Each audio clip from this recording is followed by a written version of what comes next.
Sumatera Utara. Selamat sore pemirsa, Sumatera Utara hari ini kembali hadir menjumpai Anda Kamis 3 Maret 2022 bersama saya Muhammad Azril Nasution. Dan saya Nur Hasanah. Beragam informasi terkini seputar Sumatera Utara telah dirangkum tim redaksi kami untuk Anda dan berikut informasi selengkapnya.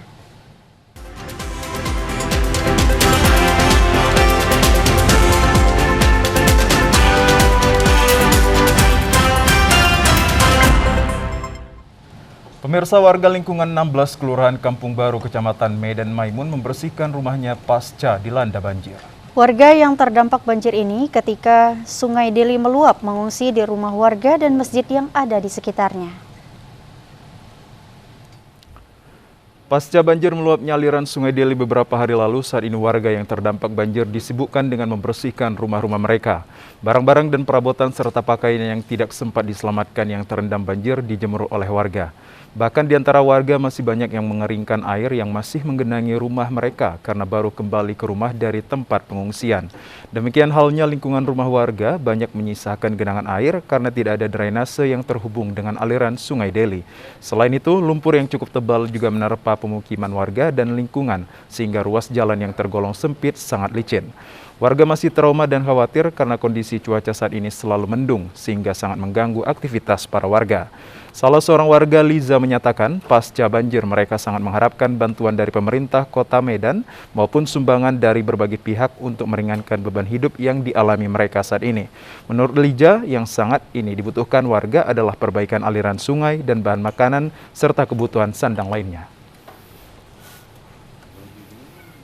Yang bisa diselamatkan, yang nggak bisa ditinggalkan karena yang terutama kan diri kita sama untuk menyelamatkan diri. Barang-barang sebagian ada yang diselamatkan, ada yang tidak bisa diselamatkan. Ada mengungsi tempat saudara, ada juga warga-warga yang udah naik ke atas, ada mengungsi tempat tetangga, ada yang di masjid, di tempat masing-masing untuk menyelamatkan sendiri. Kalau untuk menerima bantuan sembako belum ada sama sekali.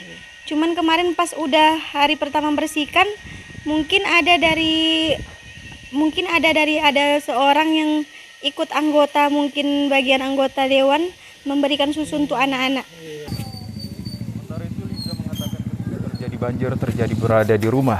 Banjir menggenangi warga rumah yang mana terjadi pada tengah malam. Dengan sangat cepat air Sungai Deli meluap di lingkungan mereka. Warga khawatir kian tinggi luapan Sungai Deli ini membuat mereka terpaksa mengungsi di rumah saudaranya dan di rumah warga yang aman serta di masjid. Pemirsa, anak-anak dan ibu hamil korban banjir di Kota Medan ada yang memperoleh bantuan berupa susu dari berbagai pihak. Pemberian bantuan berupa susu guna meringankan beban kebutuhan keluarga korban banjir pasca terjadinya banjir. Beginilah suasana pembagian susu untuk anak-anak dan para ibu hamil yang menjadi korban banjir meluapnya Sungai Deli di Kota Medan beberapa hari yang lalu. Khusus susu anak-anak diperuntukkan bagi anak usia 0 hingga 3 tahun, termasuk para ibu-ibu yang sedang hamil. Potret pembagian susu untuk anak-anak dan ibu hamil ini berada pada lingkungan 16 Kelurahan Kampung Baru, Kecamatan Medan Maimun, Kota Medan. Dengan kondisi seadanya yang dikoordinir Kepala Lingkungan dan Kelurahan, para ibu rumah tangga mendampingi anak-anak mereka untuk memperoleh pembagian susu.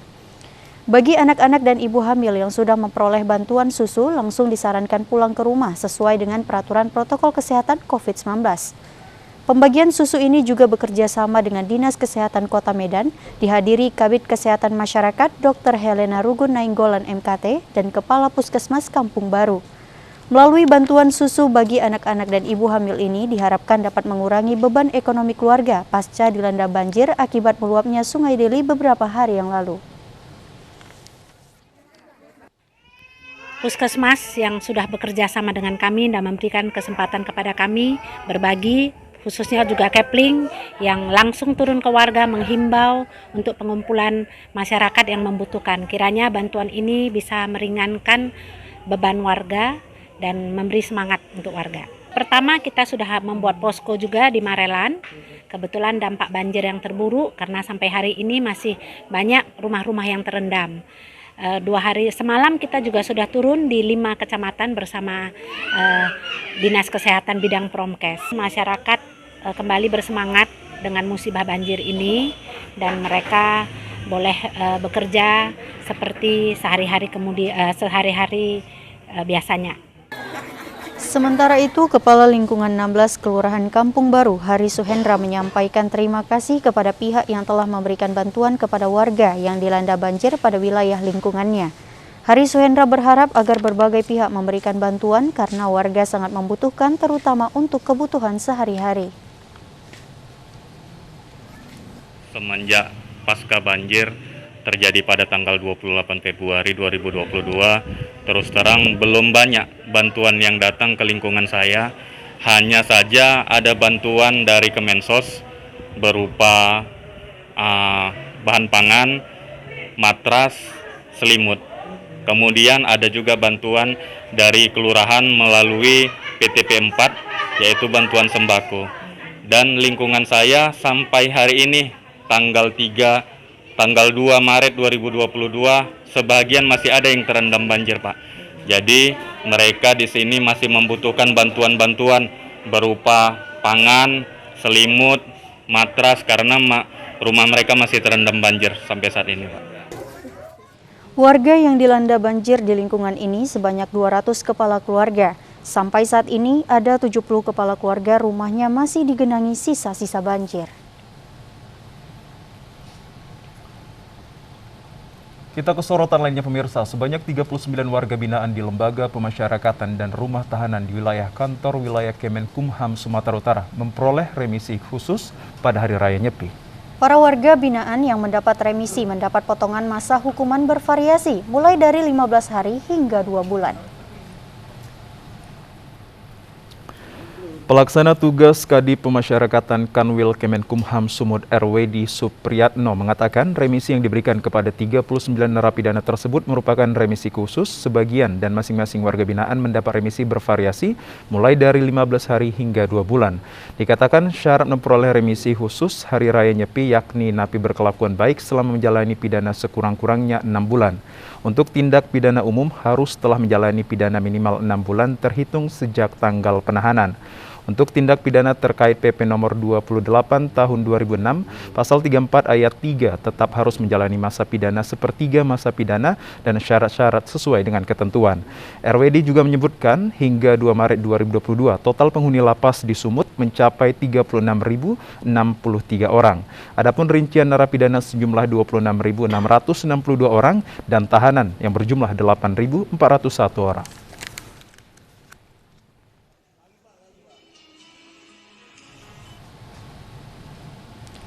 Pemirsa, setiap hari raya besar keagamaan Kemenkumham akan memberikan remisi kepada sejumlah narapidana yang ada di lembaga pemasyarakatan. Berapa jumlah narapidana di Sumatera Utara dan bagaimana syarat untuk mendapatkan remisi tersebut? Kita akan terhubung langsung dengan Kepala Rutan Kelas 1 Medan, Theo Adrianus Purba. Ya, selamat sore. Selamat sore Pak Theo Adrianus Purba. Apakah bisa dijelaskan Pak, berapa jumlah narapidana di Sumatera Utara yang mendapatkan remisi khusus terkait Hari Raya Nyepi ini? Iya, baik. Terkait pemberian remisi khusus Hari Raya Nyepi tahun 2022 ini, dapat saya jelaskan bahwa khususnya kita di Rutan Kelas 1 Medan ya, dengan kapasitas yang 1.250 orang, isi rutan hari ini 4.325 orang, dan warga binaan kita yang beragama Hindu itu ada sekitar 12 orang dan yang mendapatkan remisi sebanyak 9 orang. Dan besaran remisinya variasi, ada yang mendapatkan 1 bulan itu ada 2 orang dan yang mendapatkan remisi berjumlah 15 hari itu ada sebanyak 7 orang, demikian. Kemudian Pak Theo, apakah semua yang mendapatkan remisi itu bebas atau hanya mendapat pengurangan hukuman saja? Iya, dari seluruh warga binaan kita yang mendapatkan remisi khusus Hari Raya Nyepi itu semuanya rata-rata hanya mendapatkan pengurangan hukuman, artinya mendapatkan remisi khusus 1 dan tidak langsung pulang ya, jadi masih hanya mendapatkan pengurangan hukuman, demikian. Syarat seperti apa saja Pak yang harus dimiliki oleh para narapidana untuk mendapatkan remisi di khusus perayaan Nyepi ini? Iya, sesuai dengan PP 32 tahun 99 dan juga PP 28 2006, PP 99 2012 tentang tata syarat cara pemberian hak bagi warga binaan. Salah satu syaratnya adalah warga binaan itu sudah, artinya telah menjalani hukuman minimal 6 bulan dengan putusan yang sudah inkrah dan berkelakuan baik. Jadi bagi warga binaan yang memang memenuhi syarat-syarat administratif yang tadi saya sampaikan, itu kita usulkan untuk mendapatkan remisi sesuai dengan periodisasi remisi yang sudah mereka terima. Ada yang mungkin menerima untuk kali pertama atau tahun pertama, ada yang mungkin menerima untuk yang kedua kali dan seterusnya, demikian. Kemudian Pak, kami ingin menanyakan, apakah saat ini lapas yang ada di Sumatera Utara itu masih over kapasitas, Pak?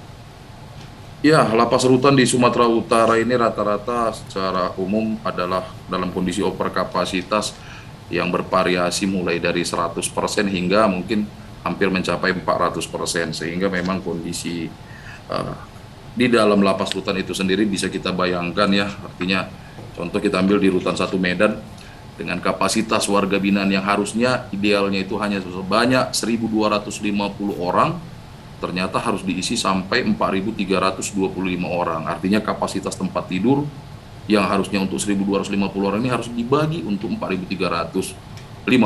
Demikian juga ketersediaan air bersih, listrik dan sebagainya ini harus dibagi dari kondisi 1.200 yang ideal untuk 4.300. Bisa Bapak Ibu bayangkan bagaimana sulitnya atau minimnya atau prihatinnya ya kondisi itu. Demikian juga mungkin dengan kondisi sampah ataupun juga air kotor ya, yang akhirnya sebagai dampak dari padatnya jumlah hunian di dalam. Jadi itulah salah satu dampak dari overkapasitas di lapas rutan yang memang membutuhkan penanganan signifikan untuk mengurai kepadatan tersebut. Demikian. Baik, terkait adanya remisi yang diberikan kepada narapidana, sejauh ini apakah berdampak terhadap kapasitas di lapas? Ya, sampai hari ini dengan pemberian remisi atau pengurangan hukuman bagi warga binaan yang telah memenuhi persyaratan di lapas rutan itu ya tidak terlalu signifikan untuk mengurangi jumlah kepadatan atau penghuni di lapas rutan itu sendiri, karena artinya perbandingan antara warga binaan yang masuk atau jumlah tahanan yang masuk dengan yang keluar itu tidak seimbang. Artinya lebih banyak yang masuk daripada yang kita keluarkan atau bebaskan setiap harinya. Demikian. Kemudian Pak, kami ingin juga menanyakan apakah remisi yang diberikan kepada narapidana hanya setiap hari besar keagamaan saja, Pak? Oh, iya, Mbak. Jadi dapat saya jelaskan bahwa terkait hak mendapatkan pengurangan hukuman atau remisi itu diberikan oleh negara pada warga negaranya yang berstatus warga binaan itu sebanyak 2 kali dalam setahun. Ini diatur oleh keputusan Presiden nomor 174 tahun 1999. Jadi terkait pemberian remisi itu ada 2 kali yang akan didapatkan oleh setiap warga binaan setiap tahunnya. Di mana yang pertama adalah remisi hari besar, remisi pada saat hari besar atau hari besar kenegaraan ya, 17 Agustus itu namanya remisi umum. Dan yang kedua adalah remisi khusus keagamaan dalam peringatan hari besar keagamaan. Itu diberikan juga masing-masing di masing-masing hari besar keagamaan sebanyak 1 kali dalam 1 tahunnya. Demikian. Baik, terima kasih Pak Teo atas informasinya langsung terkait pemberian remisi kepada narapidana di Sumatera Utara. Selamat sore, Pak. Selamat sore, Pak. Ya pemirsa, sejumlah informasi menarik dan aktual lainnya akan kami hadirkan sesaat lagi. Tetaplah bersama kami di Sumatera Utara hari ini.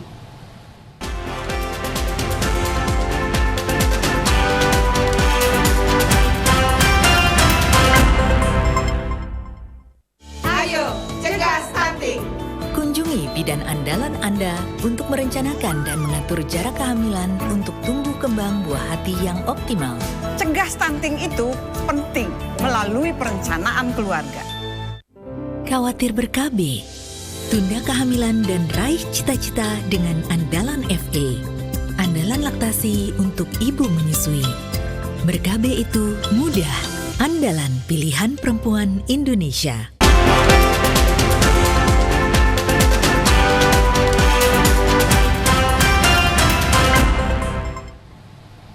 Ya pemirsa, Balai Karantina Kelas 2 Medan, Kuala Namu tertutup kepada awak media terkait kedatangan burung impor di Terminal Kargo Bandara Kuala Namu, Kabupaten Deli Serdang. Ya, hingga saat ini burung-burung itu masih berada di Kargo Bandara Kuala Namu.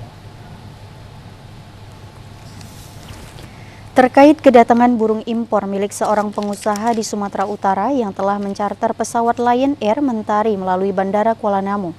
Namun hingga kini pihak kantor Balai Karantina Kelas 2 Medan Kuala Namu masih tertutup kepada awak media. Pada saat awak media berusaha untuk mengkonfirmasi tentang adanya burung impor satu pesawat ke kantor Balai Karantina Kelas 2 Medan Kuala Namu, berbagai alasan dilontarkan. Tertutupnya pihak Balai Karantina Kelas 2 Medan Kuala Namu menimbulkan kecurigaan bagi para pemburu berita. Kepala Kantor Bea dan Cukai tipe Madya Pabean B Kuala Namu, Elvi Haris mengatakan, burung impor merupakan barang peka waktu atau binatang hidup. Burung ini dari segi kepabeanan mempunyai fasilitas pelayanan pengeluaran barang segera. Karena itu, binatang hidup tentu ada izin dari pihak Balai Karantina Kelas 2 Medan Kuala Namu. Maka dari itu, proses pemeriksaan masih pada Balai Karantina. Sedangkan untuk jumlah burung impor tersebut ada ribuan ekor dan terdiri dari berbagai jenis, salah satunya adalah makau. Jumlahnya 1.153 ekor, jenisnya ada sekitar 14 jenis burung. Kemarin kita diskusi dengan teman-teman karantina itu punya waktu 3 hari untuk memastikan apakah ini akan direekspor. Artinya kalau ternyata ditolak masuk ke Indonesia, ini kan pemilik boleh reekspor, kirim ke negara asal atau dimusnahkan. Sementara itu, burung impor itu dibawa menggunakan maskapai Lion Air Mentari tiba di Terminal Kargo Bandara Kuala Namu, Kabupaten Deli Serdang pada Senin malam. Hingga saat ini, burung impor tersebut masih tertahan dan belum diketahui secara pasti penyebabnya. Kita ke informasi dari Kabupaten Karo, Mirsa. Antisipasi penyebaran COVID-19, seluruh sekolah mulai dari PAUD, TK, SD, dan SMP di Kota Kabanjahe dan Kota Brastagi, Kabupaten Karo, hentikan pembelajaran tatap muka untuk sementara. Hal ini dilakukan melihat adanya kasus sejumlah guru dan pelajar yang telah terkonfirmasi positif COVID-19. Guru dan murid terkonfirmasi positif COVID-19 mengantisipasi berkembangnya penyebaran COVID di Dinas Pendidikan Kabupaten Karo menutup ataupun menghentikan kegiatan pembelajaran tatap muka seluruh sekolah mulai dari PAUD, TK, SD hingga SMP di Kota Kabanjahe dan Kota Brastagi, Kabupaten Karo. Kadis Pendidikan Kabupaten Karo mengatakan sebanyak 9 pelajar dan 6 guru di beberapa sekolah yang ada di Kabupaten Karo terkonfirmasi positif COVID-19. Rencananya sampai tanggal 5 Maret mendatang seluruh sekolah ini akan hentikan PTM dan dilakukan pembelajaran jarak jauh. Tadi kita menyimpulkan untuk mencegah penyebaran COVID ini lebih merebak lagi di Kabupaten Karo, terkhusus di kalangan anak sekolah, telah ditetapkan ya hasil keputusan rapat ini untuk satuan pendidikan mulai PAUD, TK, SD, SMP mulai hari Selasa direncanakan 5 hari akan kita tutup atau pembelajaran jarak jauh atau belajar dari rumah.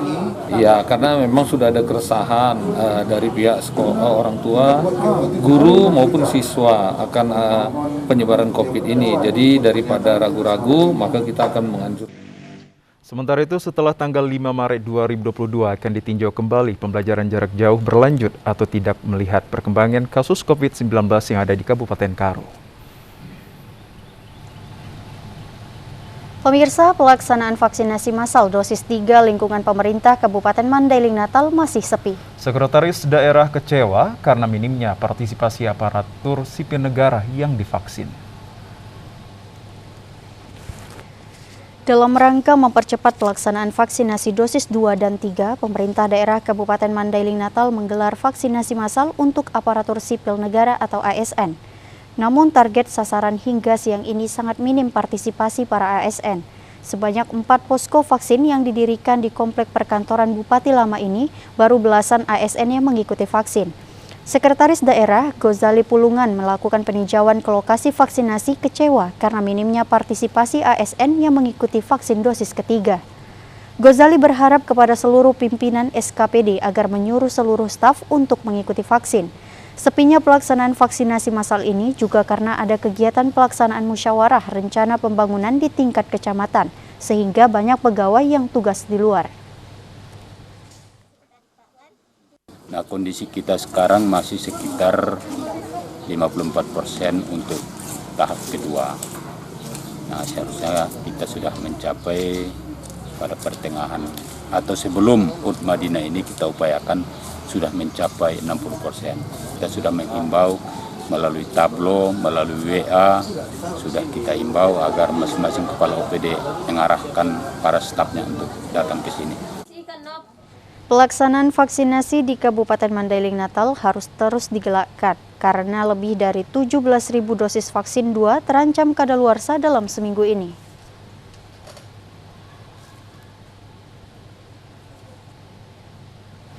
Pemirsa, beragam informasi menarik dan aktual lainnya akan kami hadirkan sesaat lagi. Tetaplah bersama kami di Sumatera Utara hari ini.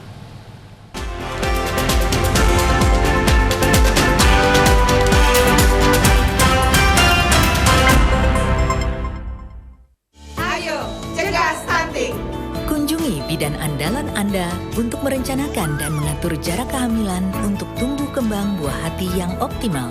Cegah stunting itu penting melalui perencanaan keluarga. Khawatir ber-KB? Tunda kehamilan dan raih cita-cita dengan Andalan FA. Andalan laktasi untuk ibu menyusui. Ber-KB itu mudah. Andalan pilihan perempuan Indonesia.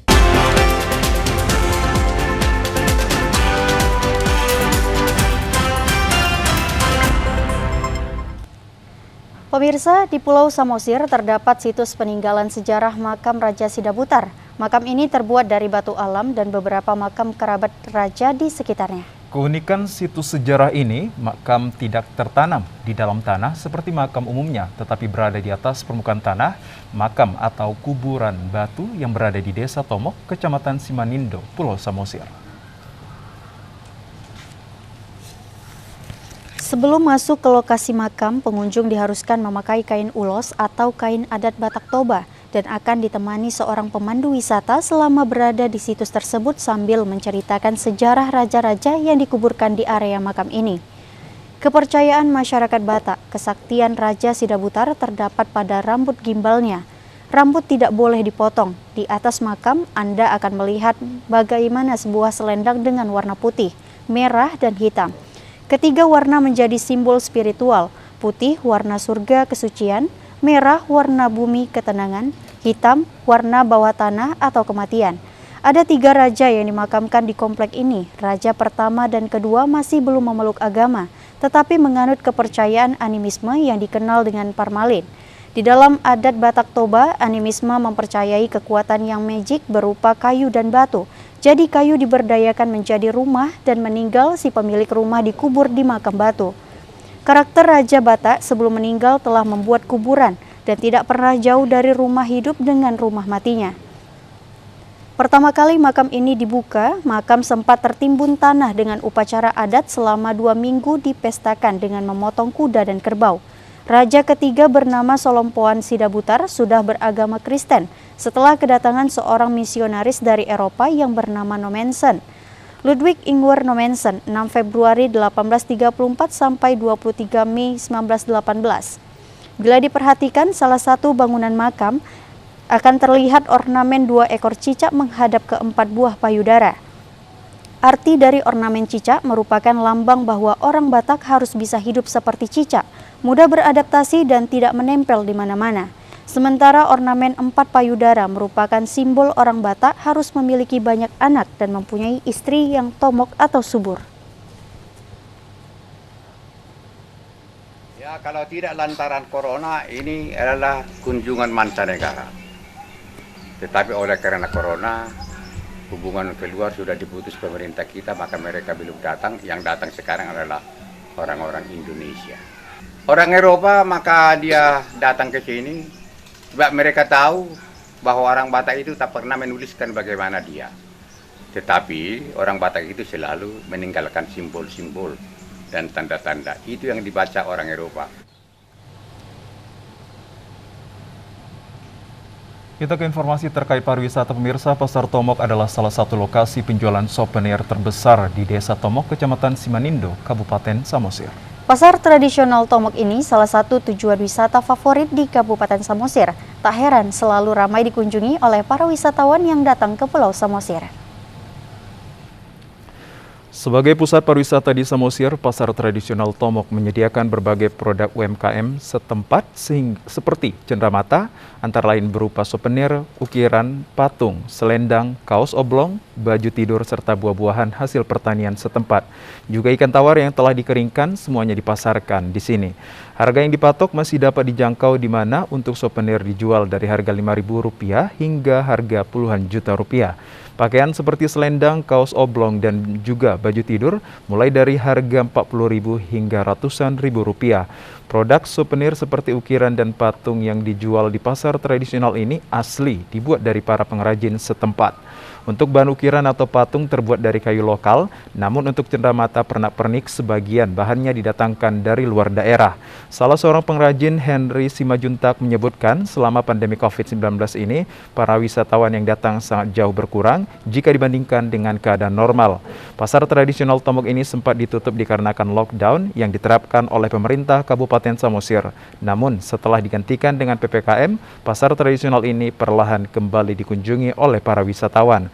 Semenjak diberlakukannya PPKM di Kabupaten Samosir, keadaan pasar tradisional Tomok ini sudah mulai dalam keadaan normal kembali.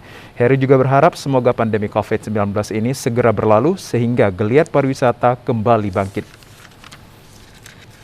Ya, harapannya sih semoga nggak ada pembatasan lagi, kembali normal semua, tamunya bisa datang semua lagi. Saya rasa kalau tamunya sudah perdagangan pasti ekonomi itu pasti normal, itu aja sih. Asal ada kunjungan dari wisatawannya pasti normal sih. Salah satu budaya masyarakat Batak Toba yang juga menjadi atraksi wisata terkenal adalah menortor bersama patung si Gali-Gali. Ternyata pemirsa, ada kisah mistis dan pilu di balik tarian tersebut. Menortor bersama patung si Gali-Gali sendiri bermula dari sebuah kisah mistis yang memilukan. Dahulu kala, si Gali-Gali adalah anak seorang raja, putra tunggal dari Raja Rahat yang memiliki wajah tampan dan satu-satunya penerus keturunan. Namun anak raja tersebut, Manggale, meninggal di medan perang sehingga menyebabkan Raja Rahat mengalami gangguan kejiwaan akibat menahan sedih dan rindu pada anaknya tersebut. Seiring dengan perkembangan zaman saat ini bahwa menortor bersama si Gali-Gali adalah salah satu aktivitas wisata yang sangat diminati oleh para wisatawan yang datang di kawasan Danau Toba. Atraksi tortor si Gali-Gali ini juga saat ini sering digelar saat acara-acara penyambutan tamu dan acara kebesaran lainnya. Seperti di Desa Tomok, Kecamatan Simanindo, Kabupaten Samosir, Anda dapat melihat serta menikmati sekaligus ikut menari atau menortor dengan si Gali-Gali yang merupakan salah satu rangkaian perjalanan wisata yang membuat lebih seru dan menyenangkan. Salah seorang pemandu wisata di Desa Tomok, Albert Sigiro, mengatakan, para wisatawan yang datang dapat menari ataupun menortor bersama dengan patung si Gali-Gali dan dipandu dengan 4 sesi tarian ataupun dengan durasi sekitar 15 menit. Para wisatawan yang ingin menari ataupun menortor baik secara rombongan kecil maupun besar cukup dipungut biaya sekitar Rp100.000 sekali menari. Biasanya objek wisata patung si Gali-Gali ini ramai dikunjungi wisatawan pada hari Sabtu, Minggu, dan hari libur. Namun di saat situasi pandemi COVID-19 ini, para wisatawan yang datang sangat jauh berkurang jika dibandingkan dengan situasi sebelumnya. Albert berharap agar pandemi COVID-19 ini cepat berlalu dan wisatawan lokal maupun mancanegara dapat kembali berkunjung seperti keadaan normal sebelumnya. Jadi harapan kami bahwa kepada tamu kami mancanegara, silakanlah berkunjung ke Samosir, yang mana julukannya Samosir itu adalah negeri indah kepingan surga. Jadi kita bisa merasakan di sini objek wisata budaya. Dan juga di tempat dan juga di sini di Tomok ini ada makam Raja Sidabutar dan juga Batak Museum. Itulah objek wisata yang tersedia di Tomok. Sementara itu pemirsa, Pulau Samosir merupakan salah satu destinasi wisata terbaik untuk bersantai di tengah keindahan alam yang memadukan danau dan deretan bukit. Ada banyak hal yang dapat dilakukan saat berlibur di Pulau Samosir. Selain mengagumi pemandangannya, Anda juga dapat mempelajari budaya suku Batak Toba dengan mengunjungi Museum Huta Bolon Simanindo.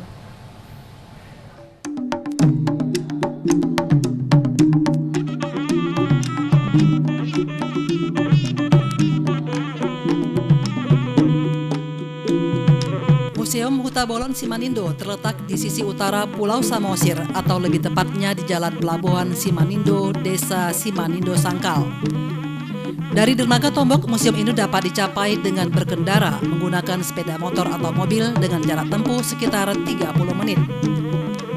Museum Huta Bolon Simanindo merupakan bekas kompleks kediaman Raja Panualang Sidauruk beserta 14 istrinya. Museum ini didirikan oleh Raja Panualang Sidauruk dan resmi dialihfungsikan sebagai museum pada tahun 1971.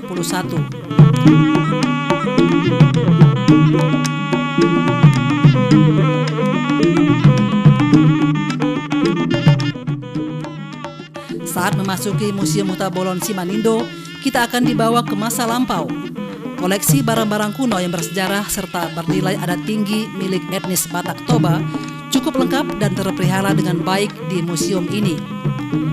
Di dalam museum ini terdapat benda-benda peninggalan Raja Batak yang telah berumur ratusan tahun, mulai dari pakaian adat, perhiasan, peralatan masak, peralatan tenun, kain ulos, persenjataan, hingga patung dan ukiran khas Batak.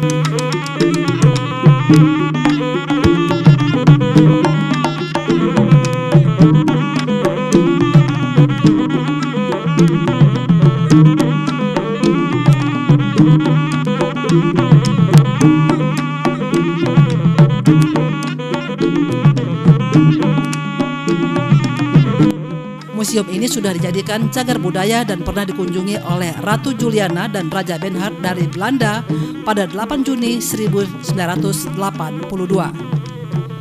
Di depan museum juga terdapat beberapa makam dari orang-orang terdahulu suku Batak, sehingga semakin menambah kesan masa lampau pada etnis Batak Toba.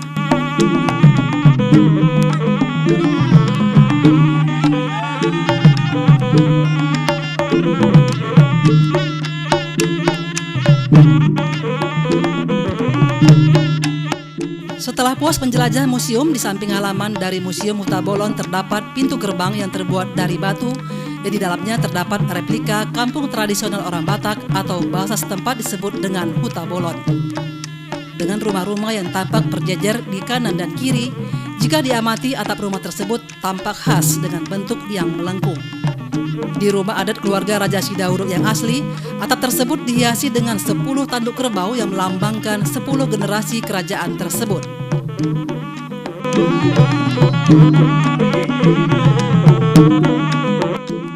Untuk meningkatkan kembali kunjungan wisatawan ke Museum Huta Bolon, dilakukan penataan sebuah taman botani dan rumah kaca.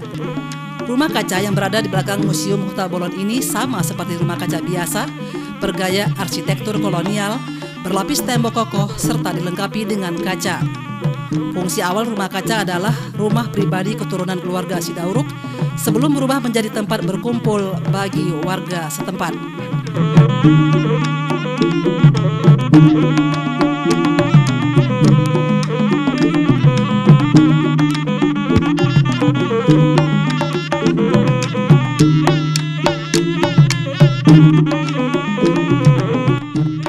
Sembari menikmati panorama Danau Toba, Anda dapat bersantai di halaman rumah kaca dengan menikmati secangkir kopi panas dan ditemani kudapan otentik. Di dalam rumah kaca tersebut juga terdapat taman botani, sehingga menambah kesan asri di sekitaran rumah kaca. Jika pengelolaan Museum Huta Bolon, rumah kaca dan replika perkampungan Huta Bolon dapat dijaga, maka dapat menarik kunjungan wisatawan baik lokal maupun mancanegara ke Museum Huta Bolon Simanindo.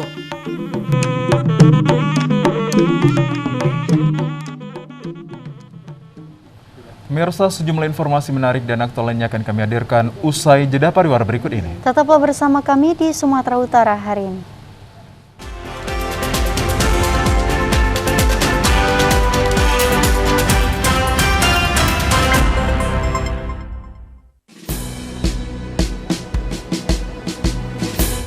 Jalani hari dengan 3 wajib, wajib iman, wajib aman, wajib berolahraga, riang gembira, mencegah kita jatuh sakit.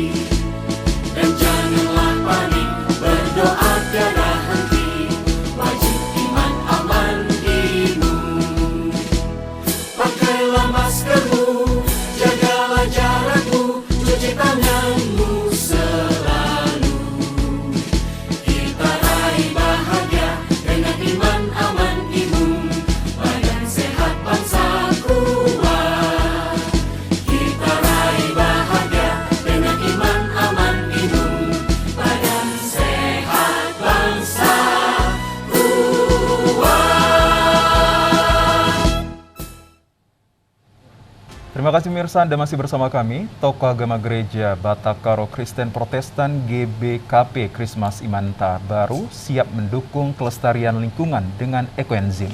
Apalagi di Kabupaten Karo, bahan dasar dari ekoenzim sangat banyak tersedia. Ekoenzim di Kabupaten Karo akan digunakan untuk membantu masyarakat Karo yang pada umumnya adalah petani. Ketua Moderamen GBKP Christmas Imanta Barus mengatakan saat ini pihaknya tengah melakukan berbagai terobosan dalam membuat pupuk organik untuk melindungi keberadaan tanah agar tidak rusak. Dikatakan dalam waktu dekat ini, ia dan tim atau pendeta yang baru ditasbihkan akan membuat pupuk organik di masing-masing daerah pelayanan sehingga keberadaan gereja tidak hanya memberikan kabar Injil namun juga langsung menyentuh kepentingan para petani agar keberadaan lahan pertanian semakin subur dan memiliki hasil panen yang melimpah. Christmas mengaku untuk bahan baku pembuatan ekoenzim sangatlah gampang, ditemukan di sejumlah pasar tradisional di kawasan Kabanjahe dan Brastagi. Untuk itu, dalam waktu dekat, program pembuatan ekoenzim akan ditujukan kepada masyarakat agar masyarakat Karo memiliki pemahaman terkait manfaat dari ekoenzim tersebut.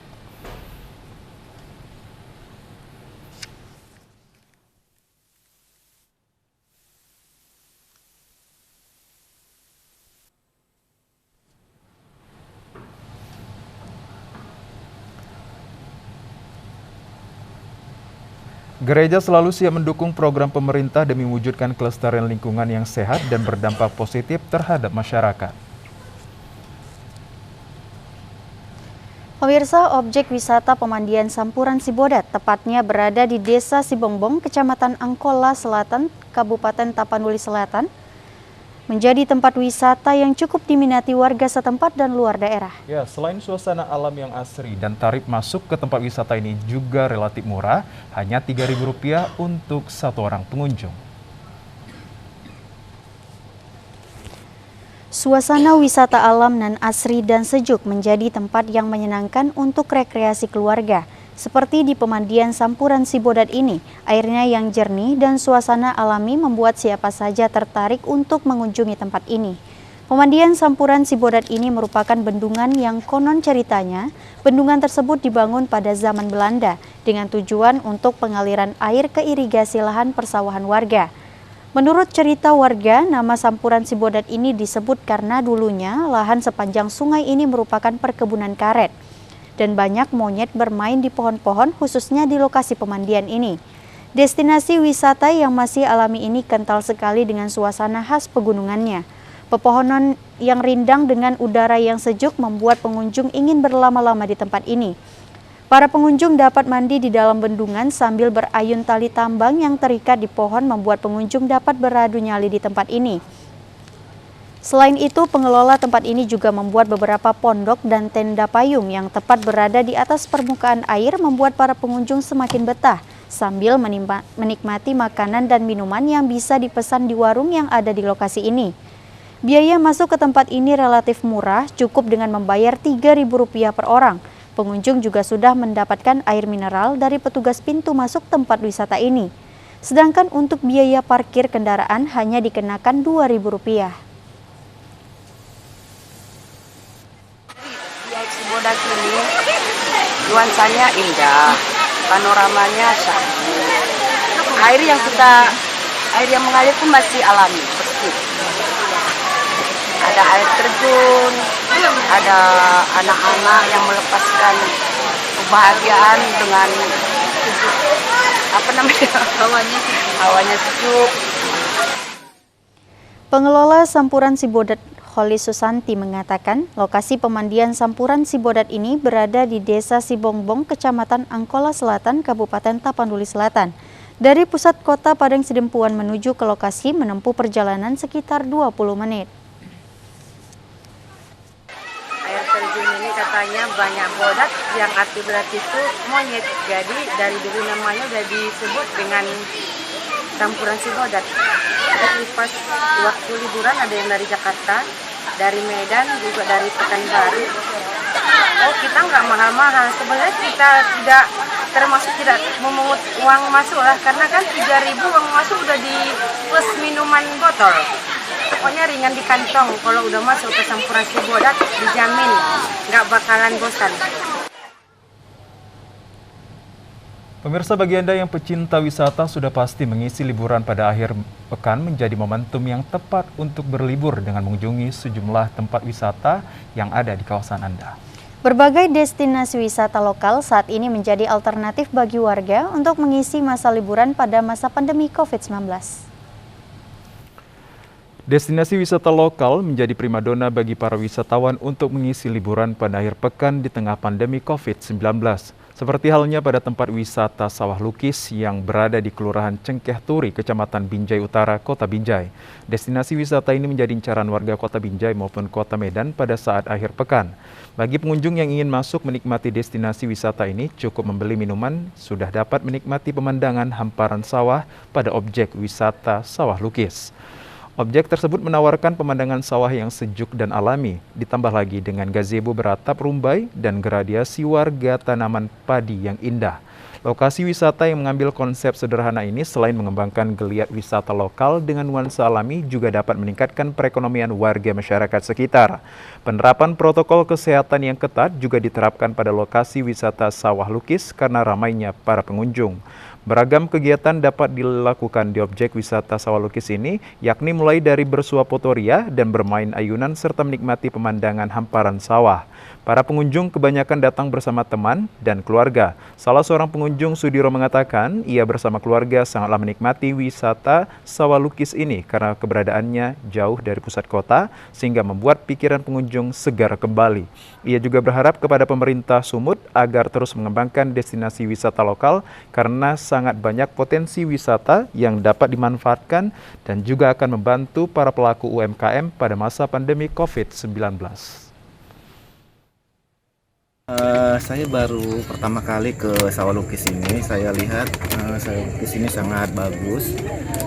Apalagi di sore hari ini cuaca agak dingin dan pengunjungnya pun agak ramai. Apalagi di masa pandemi seperti ini, kita mengharapkan kunjungan dari warga di Sumatera Utara datang untuk ke Binjai. Kebetulan wilayah Sumatera Utara pada saat ini masih level 2. Untuk prokes kesehatan untuk masuk ke Sawah Lukis ini sangat dijaga. Harapan saya sawah-sawah yang ada di Sumatera Utara ini bisa dimanfaatkan seperti Sawah Lukis ini sehingga wisatawan di Sumatera Utara bisa berkunjung ke sawah-sawah yang ada di Sumatera Utara seperti Sawah Lukis. Oke.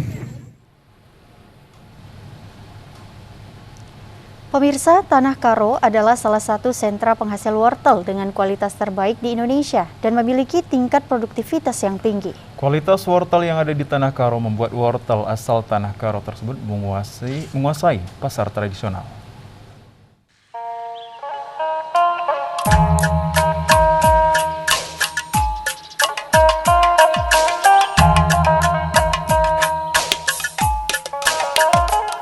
Tidak dapat dipungkiri jika tanahnya yang subur dan kondisi cuaca membuat produktivitas tanaman wortel menjadi sangat baik. Meski tanahnya yang subur, namun untuk menghasilkan produksi yang baik, para petani harus memperhatikan cara tanam wortel dengan baik, yakni dengan membedeng tanah sebelum ditabur benih. Tinggi bedeng sekitar 90 cm, sedangkan jarak antar bedeng 30 cm. Hal ini dibuat agar tanaman aman dari genangan air jika curah hujan tinggi. Setelah 1 bulan masa tanam, petani wortel mulai mengatur jarak tumbuh agar pertumbuhan wortel subur dan menghasilkan umbi yang baik dan unggul. Usai pengaturan jarak tanam, juga harus dijaga dari rumput yang berada di sekitar tanaman wortel. Pembersihan rumput dilakukan sebanyak 2 kali dalam sekali masa tanam. Sementara itu, agar pertumbuhan daun menjadi baik, juga tidak diserang hama, dilakukan penyemprotan sebanyak 8 kali selama 1 kali masa tanam. Sementara itu, pemupukan treatment yang sangat penting. Untuk itu, pemupukan dilakukan 2 kali dalam sekali masa tanam. Para petani juga harus peka dengan kebutuhan air. Jika musim kemarau, petani harus menyiram tanaman dengan air sehingga tidak menghambat pertumbuhannya. Ini proses awal kita tanam mulai dari di traktor, di kipas, di bedeng, terus penanaman. Penanaman kita tabur kiri kanan biar tumbuhnya agak padat dia. Nah, kemudian kita tunggu 2-3 minggu lah, baru kita nanti semprot lalang-lalangnya mati, wortelnya naik tumbuh.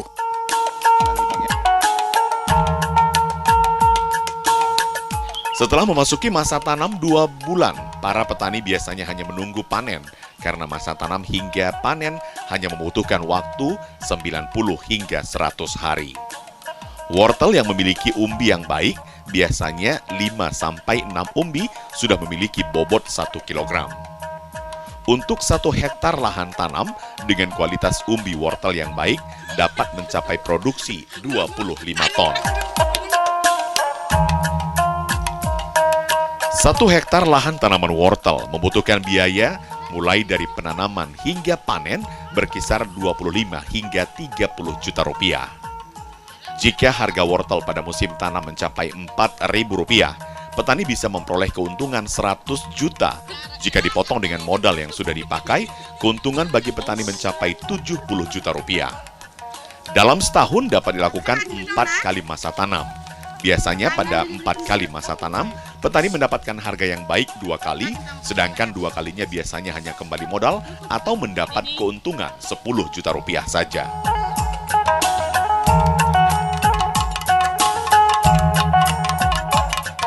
Kita kasih pemupukan sekitar 3 kali sampai panen. Dan penyemprotan kira-kira 4-6 kali. Yang bagus dia sekitaran 6-8 biji 1 kilo. Nah, misalnya gitu kita dapat 20-25 ton per hektarnya. Jika kita harga 3.000 saja udah kita dapat kisaran 60-75 juta 1 hektar. Dalam 1 tahun bisa kita 3 kali panen. Iya, biasanya kadang bisa 2 kali dapat harga, bisa 3 kali tergantung cuaca.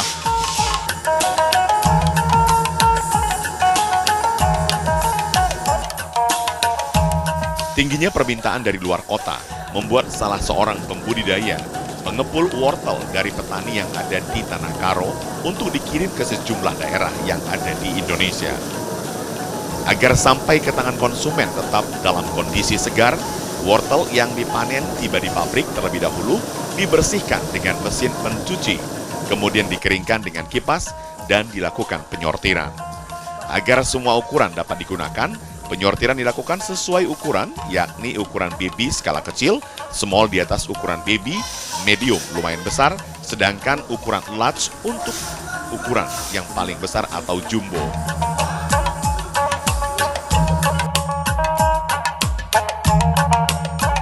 Kita kalau dia masuk dari ladang, kita bersihkan, kita cuci, kita laundry, siap dari laundry ke tempat packingan. Kita packing setiap size, siap itu kita masukkan ke kardus, satu lagi spek 2 kita masukkan ke plastik, siap di packing semua kita masukkan cold storage sampai dapat suhu -0.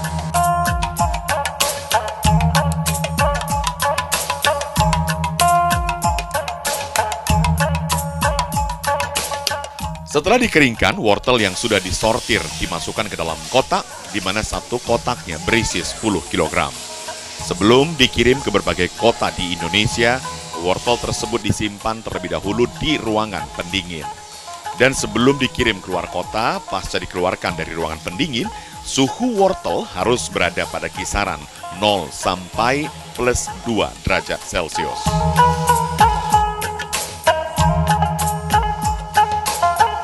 Untuk kita tahu suhu barang yang kita kirim.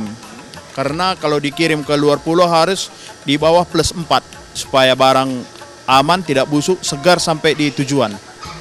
Kalau ke Jakarta 4 hari, ke Surabaya 5 hari, ke Bali 6 hari.